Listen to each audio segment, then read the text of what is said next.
ലേഖനം 11-ാമത്തെ അധ്യായത്തിലേക്ക് നമുക്ക് പ്രവേശിക്കുവാൻ തക്കവണ്ണം ഇടയായി തീർന്നു. അതിന്റെ ആരംഭ ഭാഗമാണ് കഴിഞ്ഞ ആഴ്ച ചിന്തിച്ചത്. 11-ാം അധ്യായത്തെ നമുക്ക് രണ്ടായിട്ട് തിരിച്ച് പഠിക്കുവാനാണ് നാം താല്പര്യപ്പെടുന്നത്. ഒന്ന് വിശ്വാസത്തിന്റെ ഡിസ്ക്രിപ്ഷൻ, വിശ്വാസം എന്ത് ചെയ്യുന്നു, വിശ്വാസം എങ്ങനെയാണ് എന്നുള്ളത് നമ്മെ കാണിക്കുന്നു. അതൊന്ന് ആദ്യത്തെ 3 വാക്യങ്ങളാണ്. 4 മുതൽ 40 വരെയുള്ള വാക്യങ്ങൾ വിശ്വാസത്തിന്റെ പ്രദർശനമാണ്. The demonstration of the faith. വിവിധ ദൈവദാസന്മാര്, ദാസിമാരെ, പ്രത്യേകിച്ച് ആ ഭാഗത്ത് പേർ പറഞ്ഞിരിക്കുന്ന 16 പേരെ നമുക്ക് കാണുവാനായി സാധിക്കുന്നുണ്ട്.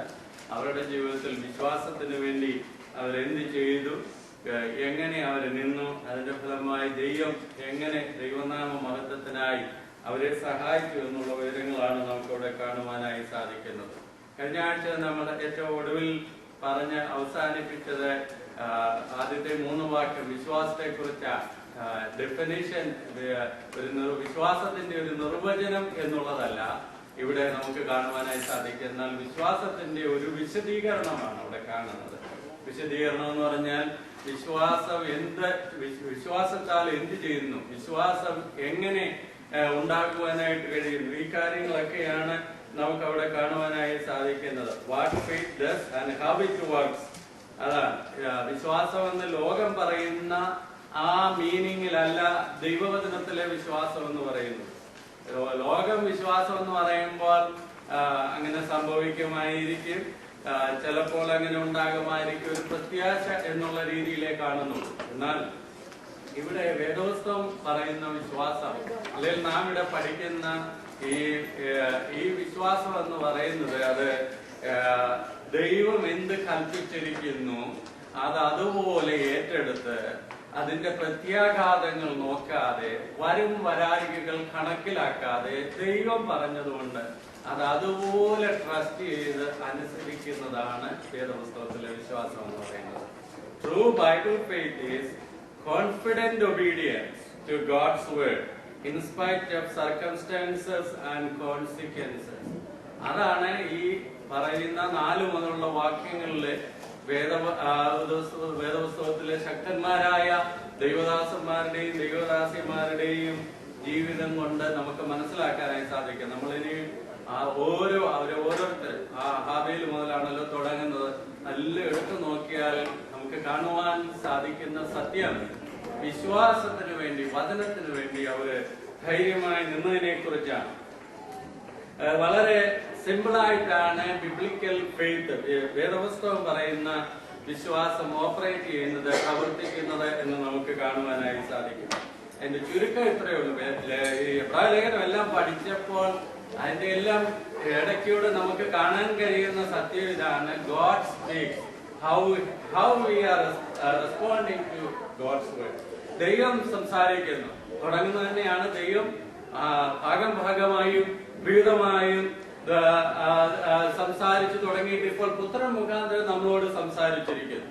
അതുകൊണ്ട് നമ്മൾ പഠിച്ചു വന്ന വിഷയമല്ല അതാണ്. അതുകൊണ്ട് തെറ്റിപ്പോകാതിരിക്കാൻ അധികം ശ്രദ്ധയോടെ കരുതിക്കൊള്ളണം. അത് അതുപോലെ വിശ്വസിക്കണം, ഏറ്റെടുക്കണം എന്നുള്ള കാര്യങ്ങളൊക്കെയാണ് എബ്രായ ലേഖനത്തിൽ കാണുന്നത്. അപ്പോൾ ചുരുക്കം ഇതാണ്, ദൈവം നമ്മോട് സംസാരിച്ചിട്ടുണ്ട്. നാം അതുപോലെ ഏറ്റെടുത്ത് അതുപോലെ അനുസരിക്കുവാൻ നാം കടപ്പെട്ടവരാണ്.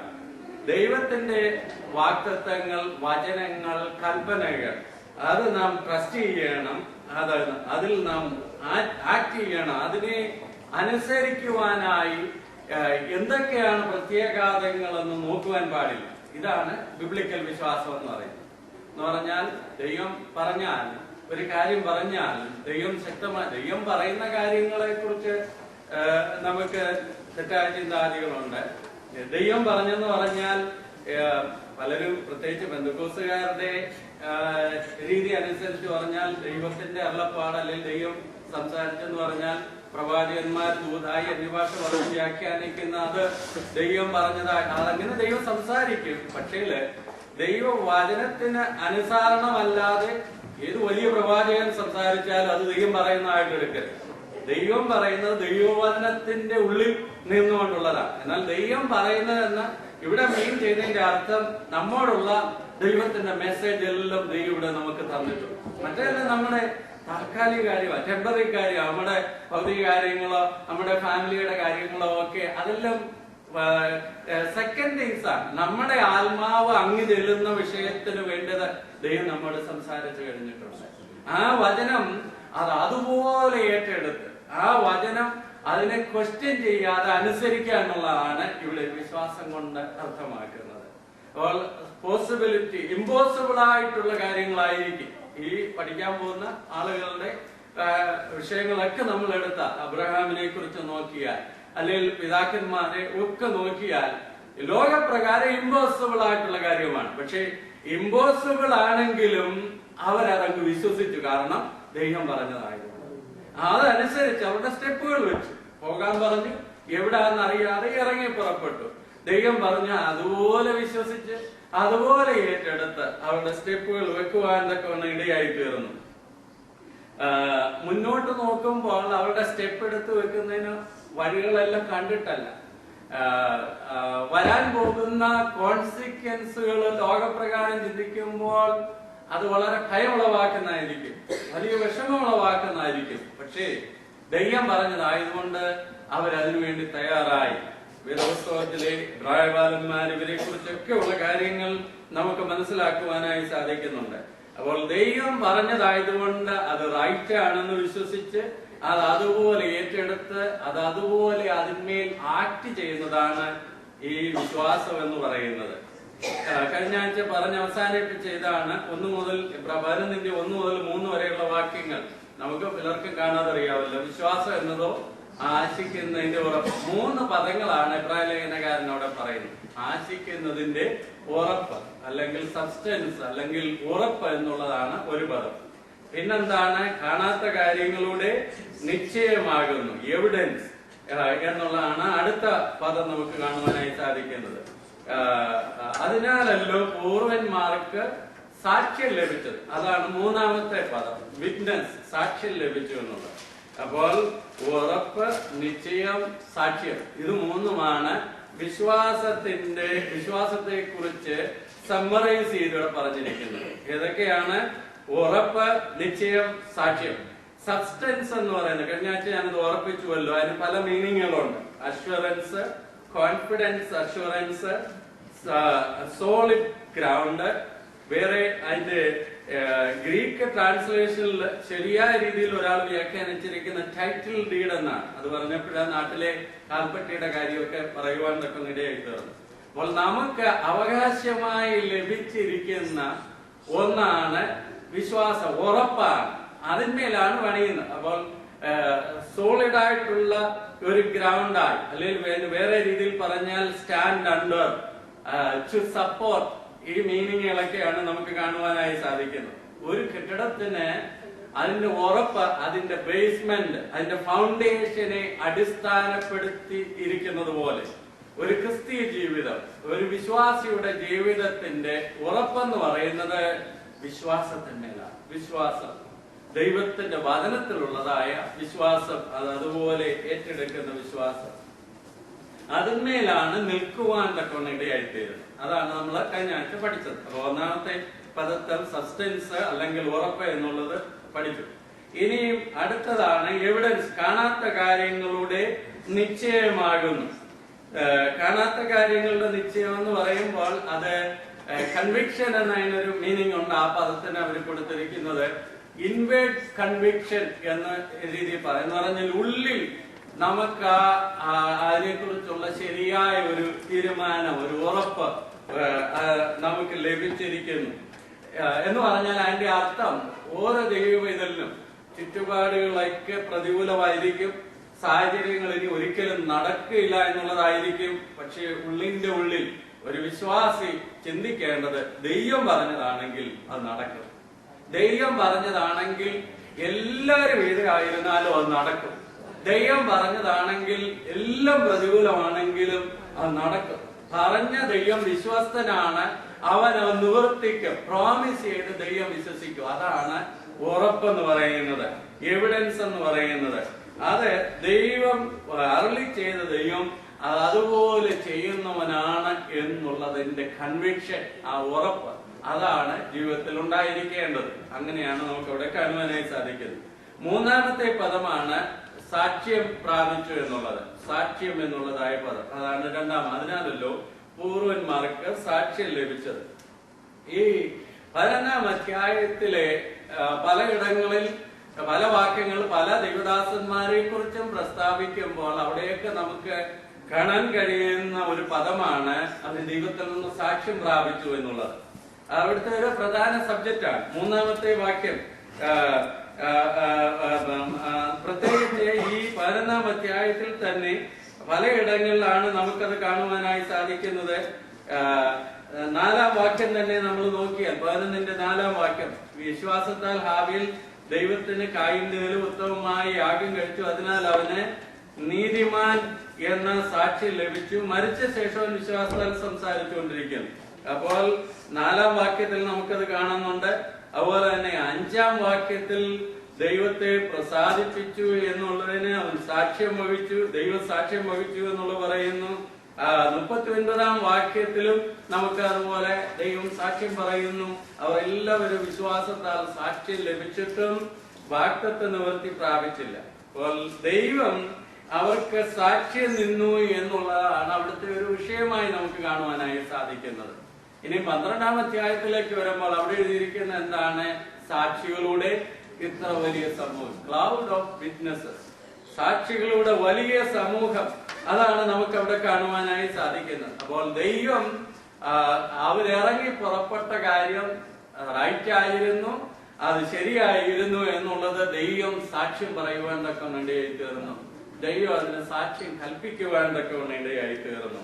3-ാം വാക്യം നമ്മൾ വായിക്കുമ്പോൾ ഇത് വിശ്വാസം എന്ന് പറയുന്ന ഒരു ഊഹാപോഹമല്ല, ജസ്റ്റ് ഒരു ഫീലിംഗ് അല്ല, അങ്ങനെ ആയിരിക്കാന്നുള്ള ചിന്താഗതിയല്ല, അത് റിയൽ തിങ് ആണ് എന്നാണ് 3-ാം വാക്യം നമ്മോട് പറയുന്നത്. ഇവിടെ പറയുകയാണ്, ഈ കാണുന്ന ലോകത്തിന് ദൃശ്യമായതല്ല കാരണം എന്ന് വരുമാറ് ലോകം ദൈവത്തിന്റെ വചനത്താൽ നിർമ്മിക്കപ്പെട്ടു എന്ന് നാം വിശ്വാസത്താൽ അറിയുന്നു. അതൊരു റിയലാണ്, ഒരു പ്രാക്ടിക്കൽ തിങ് ആണ്. അപ്പോൾ വിശ്വാസം എന്ന് പറയുന്നത് ദൈവം എന്ത് ചെയ്യുന്നു എന്നുള്ളത് മനസ്സിലാക്കാൻ കഴിയുന്നതാണ് വിശ്വാസം എന്ന് പറയുന്നത്. Understand what God does. ദൈവം എന്ത് ചെയ്യുന്നു, ദൈവം സൃഷ്ടിച്ചു എന്നുള്ളത്, ദൈവം സൃഷ്ടിക്കുന്നത് ആരും കണ്ടില്ല. ഈ ലോകത്തെ സൃഷ്ടിക്കുന്നത് ഒരു മനുഷ്യനും കണ്ടില്ല. പക്ഷെ ദൈവമാണ് സൃഷ്ടിച്ചത് എന്നുള്ളത് നമുക്ക് ഉറപ്പാണ്. അത് മനസ്സിലാക്കുന്നത് എങ്ങനെയാണ്? വിശ്വാസം കൊണ്ടാണ്. അൺബിലീവേഴ്സിന്, വിശ്വാസമില്ലാത്തവർക്ക് അത് മനസ്സിലാകത്തില്ല.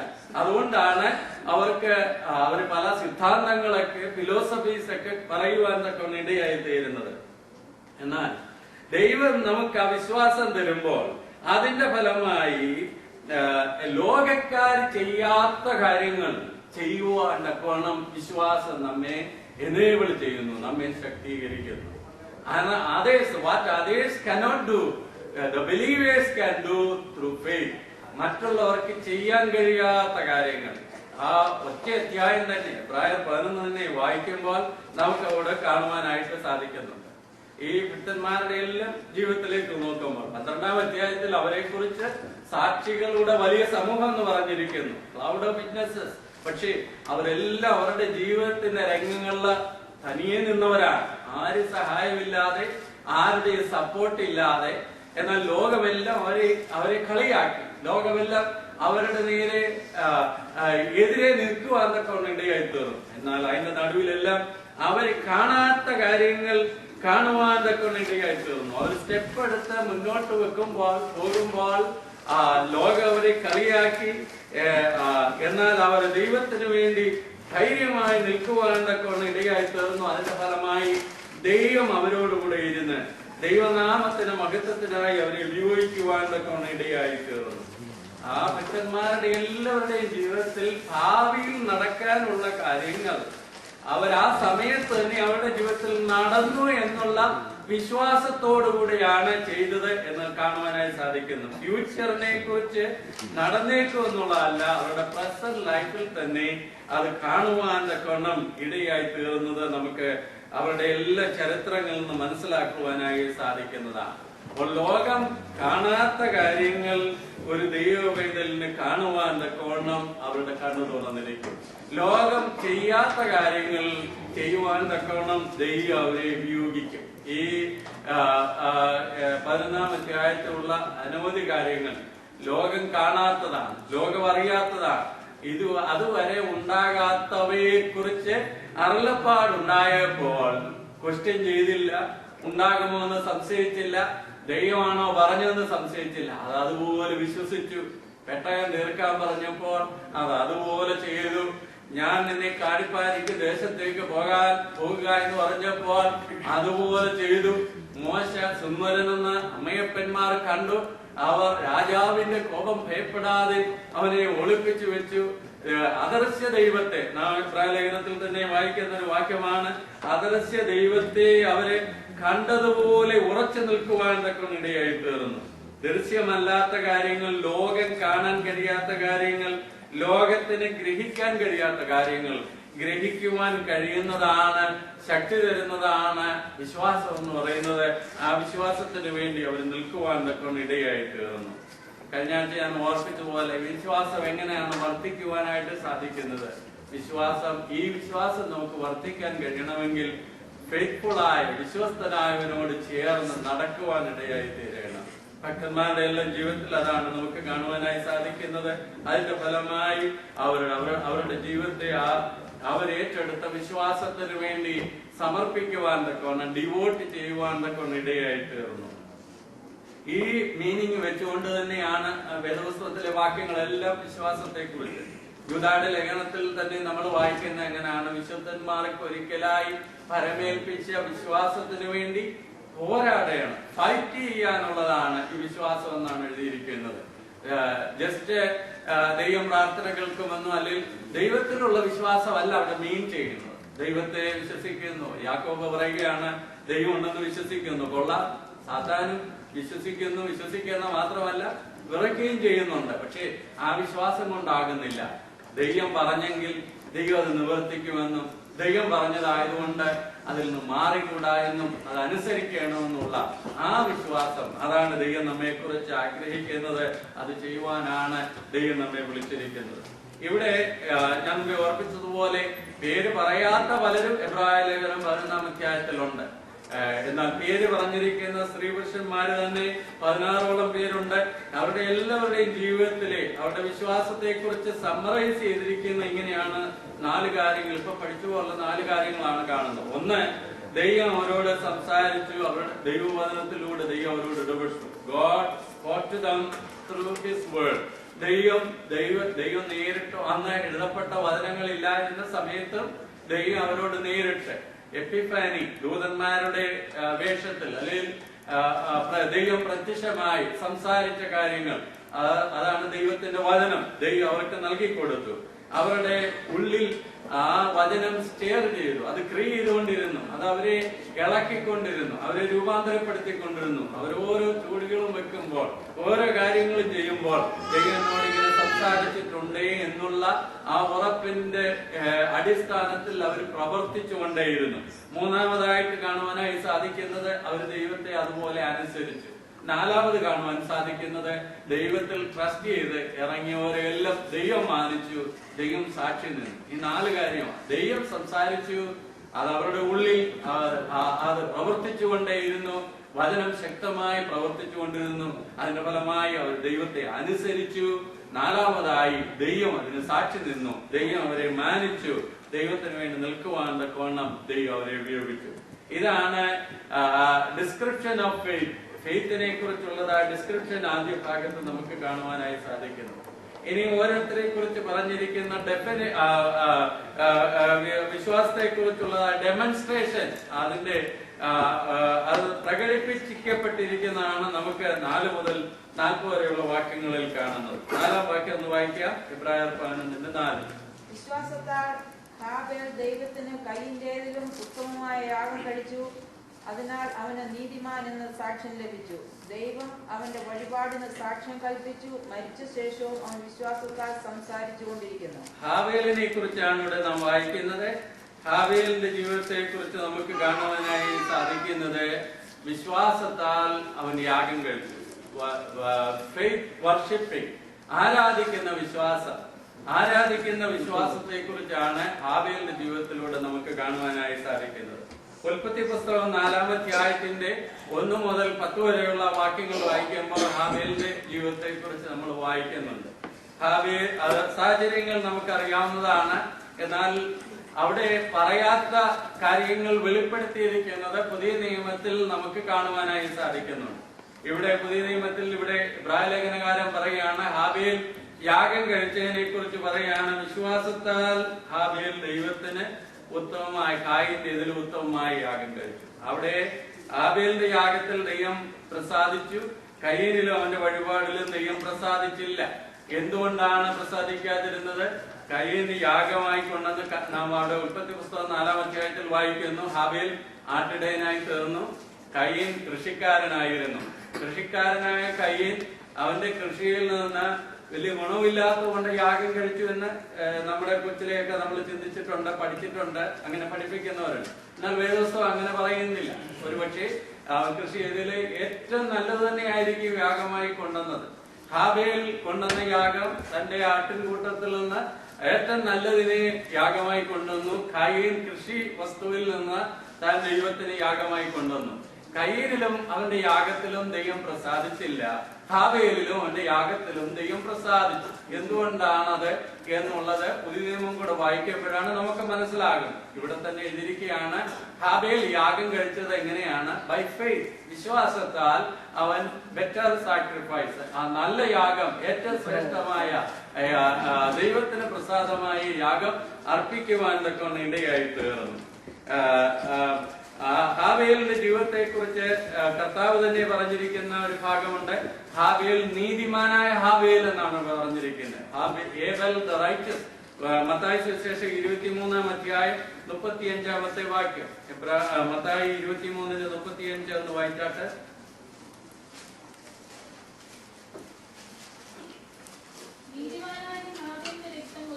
നീതിമാനായ ഹാബേലിന്റെ രക്തം മുതൽ. ഹാബേലിനെ കർത്താവ് തന്നെ വിളിച്ചിരിക്കുന്ന നീതിമാൻ എന്നാണ്, റൈച്ചസ് മാൻ എന്നാണ്.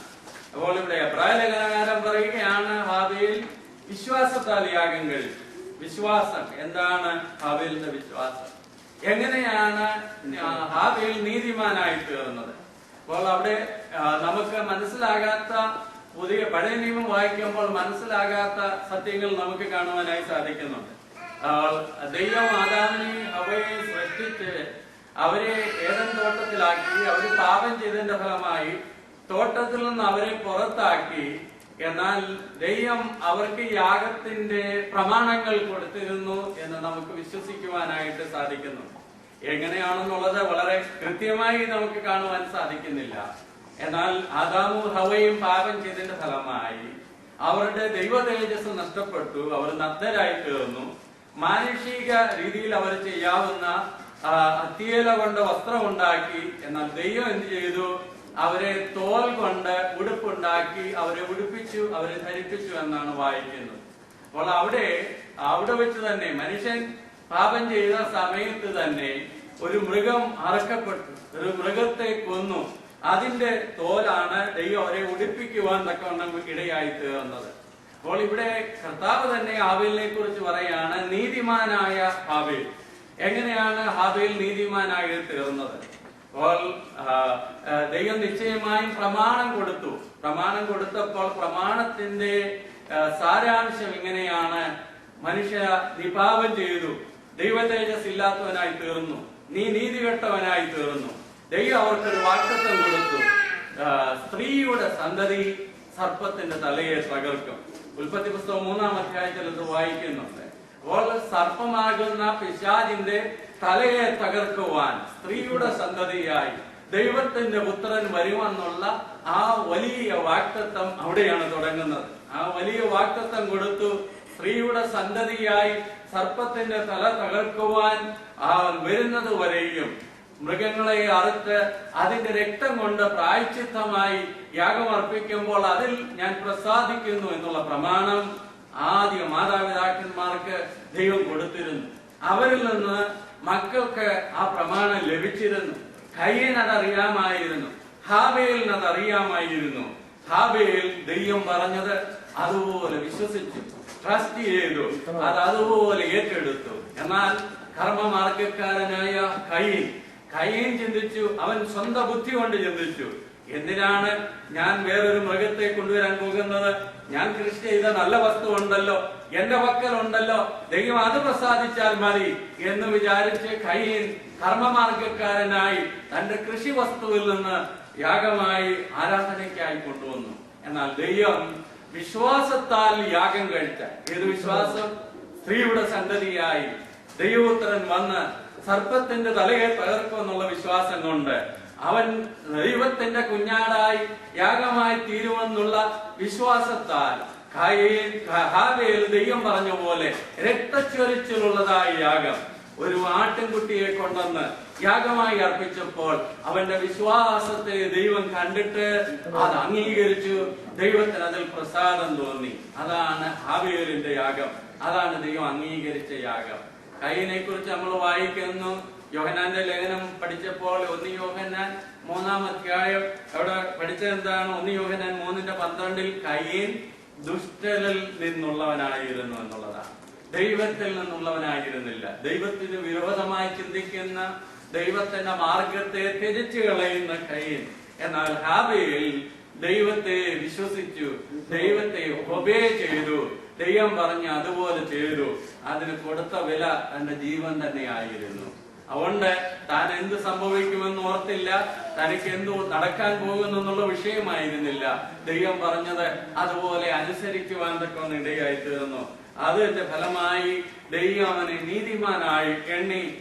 ദൈവം പറയാണ്, പ്രത്യേകിച്ച് എബ്രായ ലേഖനത്തിൽ ഇപ്പോഴും പറയുക, ഹാബേലിന്റെ യാഗത്തെ കുറിച്ച് പറയുന്നു, ദൈവം അവന്റെ വഴിപാടിന് സാക്ഷ്യം കൽപ്പിച്ചു.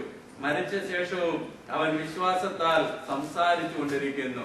വിശ്വാസത്തിന്റെ ആ വിശ്വാസത്തിന്റെ ആരാധനയാണ് നമുക്കിവിടെ കാണുവാനായി സാധിക്കുന്നത്. ആരാധനയ്ക്ക് വേണ്ടി എന്ത് വില കൊടുക്കേണ്ടി വന്നാലും ശരിയായ ആരാധന, സത്യത്തിലുള്ള ആരാധന, ട്രൂത്തായിട്ടുള്ള വർഷിപ്പ്, അതാണ് ഹാബേലിന്റെ ജീവിതം കൊണ്ട് നമുക്ക് കാണുവാനായി സാധിക്കുന്നത്. ആദ്യം ലോകത്തിൽ അക്ഷരീകമായി മരണം നടക്കുന്നത് ഹാബേലിനെ കൊല്ലുന്നതാണ്. ഹാബേൽ വേദപുസ്തകത്തിൽ രേഖപ്പെടുത്തിയിരിക്കുന്നത്. ഹാബേൽ ഒരു ക്രൂര മരണമാണ് വരിക്കുവാൻ തക്ക ഇടയായി തീർന്നത്. ഭക്തരായി ജീവിച്ചാൽ, ദൈവത്തെ പിൻപറ്റിയാൽ, നീതിമാനായി ജീവിച്ചാൽ അപകടമരണം ഉണ്ടാകുകയില്ലെന്നും ശരിയായ രീതിയിൽ ഒത്തിരി വർഷം അങ്ങ് ജീവിച്ച് കാലും കൈവെല്ലാം നൂർത്തിട്ട് ഞാൻ മരിക്കാൻ പോകുന്നൊക്കെ പറഞ്ഞു മരിക്കുന്ന അതേ ശരിയായ മരണമുള്ളൂ എന്നൊക്കെ ചിന്തിക്കുന്ന ബന്ധുക്കൂസുകാരുമുണ്ട്. എന്നാൽ വേദപുസ്തകത്തിൽ അങ്ങനെയൊന്നും എഴുതിയിട്ടില്ല. ആദ്യത്തെ മരണം നീതിമാനായ ഹാബേലിനെ വീട്ടിൽ വെച്ചല്ല, വയലിൽ വെച്ച് സ്വന്തം ജ്യേഷ്ഠൻ തല്ലിക്കൊല്ലുമായിരുന്നു ചെയ്തിരുന്നത്. എങ്ങനെ മരിച്ചു, എവിടെ വെച്ച് മരിച്ചു, ഇതൊന്നും വലിയ വിഷയമൊന്നുമല്ല. ദൈവസനയിൽ പോകാനൊക്കെ ഒന്നും അതാ വിഷയം. ഹാബേലിനെ കുറിച്ച് പറഞ്ഞിരിക്കുന്നത് ദൈവം അവന്റെ ജീവിതത്തിന് സാക്ഷ്യം കൽപ്പിച്ചു. മനുഷ്യര് നല്ലൊരു മരണം കിട്ടിയല്ലോ എന്നൊക്കെ പറഞ്ഞു കേട്ടു. പക്ഷെ ജീവിതത്തെ കുറിച്ച് ദൈവം സാക്ഷ്യം പറഞ്ഞില്ലെങ്കിൽ എല്ലാ മാന്യരായ ശക്തരായ ദൈവദാസന്മാർ വന്ന് ഫ്യൂണറൽ നടത്തിയാലും ഒരർത്ഥവുമില്ല. ജീവിതം ദൈവം സാക്ഷ്യം പറഞ്ഞു. ഹാബേലിന്റെ ജീവിതത്തിന് ദൈവം സാക്ഷ്യം പറഞ്ഞു. അവൻ ദൈവത്തിന് വേണ്ടി, വചനത്തിന് വേണ്ടി, സത്യത്തിന് വേണ്ടി, വിശ്വാസത്തിന് വേണ്ടി നിൽക്കുവാൻ തക്ക ഇടയായി തീർന്നു. ഞാൻ പറഞ്ഞത് ഭക്തന്മാർ മരിക്കുന്ന പോലെ മരിക്കട്ടെ വാക്യമുണ്ട്. അതൊക്കെ ആ ഒറ്റ വാക്യമൊക്കെ എടുത്താൽ നമ്മളിങ്ങനെ എടുക്കുന്നത്. ഭക്തന്റെ മരണം ഉറക്കം പോലെയാകുന്നു, ഇതൊക്കെയൊക്കെയാണ് നമ്മൾ എടുക്കുന്നത്. എന്നാൽ വേദപുസ്തകത്തിൽ സ്തേഫാനോസിന്റെ മരണം നോക്കിയാൽ, ഹാബേലിന്റെ മരണം നോക്കിയാൽ, ഈവൻ നമ്മുടെ കർത്താവിന്റെ മരണം പോലും എത്ര ഭയങ്കരമായ മരണം, എങ്ങനെ മരിക്കുന്നു എന്നുള്ളതല്ല വിഷയമായിരിക്കുന്നു. ഞാൻ പറഞ്ഞിട്ടുണ്ട്, എന്റെ ഒരു ഏറ്റവും അടുത്ത ഒരു സ്നേഹിതൻ, എന്റെ പ്രായത്തിലുള്ള ഞങ്ങളുടെ ചർച്ചിലെ ഒരാൾ വെള്ളത്തിൽ വീണ് മരിച്ചുപോയി. ഞാനിവിടെ വരുന്നതിന് മുമ്പാണ്. അവന്റെ അമ്മ എന്നോട് വളരെ സങ്കടമായിട്ട് പറഞ്ഞ്, എന്റെ തമ്പിക്കുഞ്ഞ്, എന്റെ സങ്കടം വെള്ളത്തിൽ വീണ് മരിച്ചുകൊണ്ട് അങ്ങ് സ്വർഗത്തിൽ പോകുമോ എന്നുള്ളതാണ്. അപ്പൊ ഈ അമ്മച്ചിമാരുടെ അപ്പച്ചന്മാരുടെ ഒക്കെ ഹൃദയത്തിൽ ഇരിക്കുന്നത് വീട്ടിൽ കിടന്ന് ചുവനേരെ മരിച്ചില്ലെങ്കിൽ അതൊരു വല്ലാത്ത മരണം അവിടെ ചെല്ലുകയില്ലെന്നാണ്. എന്നാൽ വെള്ളത്തിൽ വീണ് എത്രയോ ഭക്തന്മാർ മരിച്ചിരിക്കുന്നു, തീയിൽ വെന്തെറിഞ്ഞ് എത്രയോ ഭക്തന്മാർ മരിച്ചിരിക്കുന്നു. ഇതൊന്നും വിഷയമല്ല. അന്ത്യകാല കാഹളത്തെങ്കിൽ വെള്ളത്തിൽ വീണാലും മത്സ്യം തിന്നിരുന്നാലും ചാരം ഭൂമിയിൽ അരിഞ്ഞു ചേർന്നാലും അവിടെ നിന്ന് ഉയർത്തെഴുന്നേൽപ്പിക്കാൻ ദൈവത്തിന് കഴിയും. എങ്ങനെ കഴിയുമെന്ന് ചിലർ ചിന്തിക്കുമായിരിക്കും. വെറും നിലത്തെ പൊടി കൊണ്ട് ഇങ്ങനെയുള്ള മനുഷ്യനെ ഈ ഹാർട്ടും വെച്ച്, ഈ അവയവങ്ങൾ വെച്ച്, ഈ ബ്രെയിനും ഒക്കെ വെച്ച്, ഈ കമ്പ്യൂട്ടറും എല്ലാം നിർമ്മിച്ച് വെറും കളിമണ്ണുകൊണ്ട് ദൈവത്തിന് അത് ചെയ്യാൻ കഴിയുമെങ്കിൽ മണ്ണിൽ നിന്ന്, വെള്ളത്തിൽ നിന്ന്, കാലത്തിൽ നിന്ന് എല്ലാം ഉയർപ്പിക്കുവാൻ ദൈവത്തിന് കഴിയും. ദൈവത്തിന് കഴിയും. അതൊന്നും ഒരു വിഷയമായിരിക്കുന്നില്ല. ജീവിക്കുന്നിടത്തോളം കാലം ദൈവത്തെ പ്രസാദിപ്പിച്ച് ജീവിക്കണം. ദൈവം നമ്മുടെ ജീവിതത്തിന് സാക്ഷ്യം പറയണം. അതാണ് ദൈവം നമ്മെ കുറിച്ച് ആഗ്രഹിക്കുന്നത്. ഹാവേൽ ഇന്ന് സംസാരിച്ചുകൊണ്ടിരിക്കുന്നു. വിശ്വാസത്താലുള്ളതായ നീതീകരണത്തെ കുറിച്ചുള്ള ആരാധനക്കാരനായി ഹാവേലിനെ നമുക്ക് കാണുവാനായി സാധിക്കുന്നു. എത്രയോ പിതാക്കന്മാർ, ഇവിടെ ഇരിക്കുന്നവരിൽ എത്രയോ പേര്, നമ്മുടെ മാതാപിതാക്കൻ, നമ്മുടെ ദേശത്ത് തന്നെ ആരാധനയ്ക്ക് വേണ്ടി ത്യാഗം സഹിച്ചിറങ്ങിയ എത്രയോ ഭക്തന്മാരെ നാം ചരിത്രത്തിൽ കേട്ടിട്ടുണ്ട്, നാം കണ്ടിട്ടുണ്ട്. അവർ നിന്ദകൾ സഹിച്ചിട്ടുണ്ട്. നാട്ടിൽ പഴയ കാലത്ത് വിശ്വാസത്തിന് വേണ്ടി, വചനത്തിന് വേണ്ടി ഇറങ്ങിയവരെ ഒരു പേപ്പട്ടിയെ തല്ലുന്നത് പോലെ നാട്ടിൻപുറത്ത് തല്ലിയിട്ടുണ്ട്. അവിടെ പുറകെ ചെണ്ടയൊന്നും കിട്ടാഞ്ഞ് പാട്ടയും ഒക്കെ തല്ലി കൂക്കി വിളിച്ച് നടന്നിട്ടുണ്ട്. പക്ഷേ ഈ ഞാൻ മുമ്പേ ഓർപ്പിച്ചതുപോലെ ദൈവമാണ് പറഞ്ഞത്, വിശ്വസിക്കുന്നവൻ രക്ഷിക്കപ്പെടും, വിശ്വസിക്കുന്നവൻ സ്നാനമേൽക്കണം, അവൻ വേർപെടണം. അവർ ആ സത്യത്തിന് വേണ്ടി നിന്നു. വലിയ വില കൊടുത്താണ് അനേക രാജ്യങ്ങളിൽ, നമ്മുടെ നാട്ടിലും ഈ ആരാധനയ്ക്ക് വേണ്ടി ആളുകൾ നിലനിന്നിട്ടുള്ളത്. എന്നാൽ ഇന്ന് നാം വളരെ ഈസി ആയിട്ട് എടുക്കുന്നുണ്ട്. എന്നാൽ എങ്ങനെയെങ്കിലും നമ്മുടെ ദൈവത്തോടുള്ള ഡിവോഷൻ, ദൈവത്തോടുള്ള സമർപ്പണം, നമ്മുടെ ആരാധന കുറച്ചു കളയുവാനാണ് സാത്താൻ ശ്രമിക്കുന്നത്. എന്നാൽ നാം ദൈവത്തിനുള്ളവരാണ്. നാം വിശ്വാസത്തിന് വേണ്ടി നിൽക്കണം. സർക്കംസ്റ്റൻസസ് എന്തുമായിക്കൊള്ളട്ടെ, പ്രത്യാഘാതങ്ങൾ എന്തുമായിക്കൊള്ളട്ടെ, സത്യത്തിന് വേണ്ടി നിൽക്കുക. മരണം വന്നാലും സത്യത്തിന് വേണ്ടി നിൽക്കുക, ധൈര്യമായി നിൽക്കുക. അതിനാണ് ദൈവം നമ്മെ വിളിച്ചിരിക്കുന്നത്. നമ്മുടെ തലകളെ വണക്കി നമുക്ക് പ്രാർത്ഥിക്കാം.